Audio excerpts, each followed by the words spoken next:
করমজা চতুরবাজার বণিক সমবায় সমিতি লিমিটেডের উদ্যোগে বাজারের আইনশৃঙ্খলা পরিস্থিতি পুনরুদ্ধারের দাবিতে এক বিক্ষোভ কর্মসূচি অনুষ্ঠিত হয়েছে। বিক্ষোভে অংশ নেন সমবায় সমিতির সদস্যবৃন্দসহ বাজারের সর্বস্তরের ব্যবসায়ী ও সাধারণ মানুষ। এ সময় উপস্থিত ছিলেন করমজা চতুরবাজার বণিক সমবায় সমিতি লিমিটেডের সভাপতি আনোয়ার হোসেন মরহুম, সি&বি বাসস্ট্যান্ড সমবায় সমিতি লিমিটেডের সভাপতি মুস্তাফিজুর রহমান মুক্তা।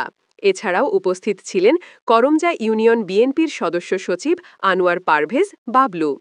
বক্তারা বলেন, বাজারে শান্তিপূর্ণ ব্যবসায়িক পরিবেশ বজায় রাখতে প্রশাসনের পাশাপাশি সবাইকে ঐক্যবদ্ধভাবে কাজ করতে হবে। বিক্ষোভ শেষে অংশগ্রহণকারীরা বাজারের সার্বিক নিরাপত্তা নিশ্চিত করতে প্রশাসনের দৃষ্টি আকর্ষণ করেন।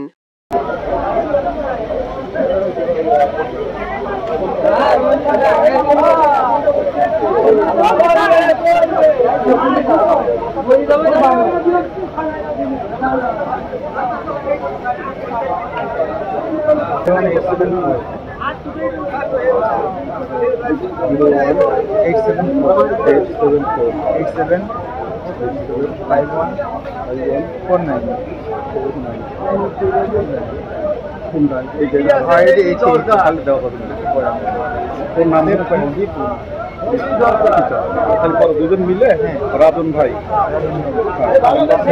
আমার নাম হচ্ছে এলাকায় লাল ভাই, জানে লাল ভাই।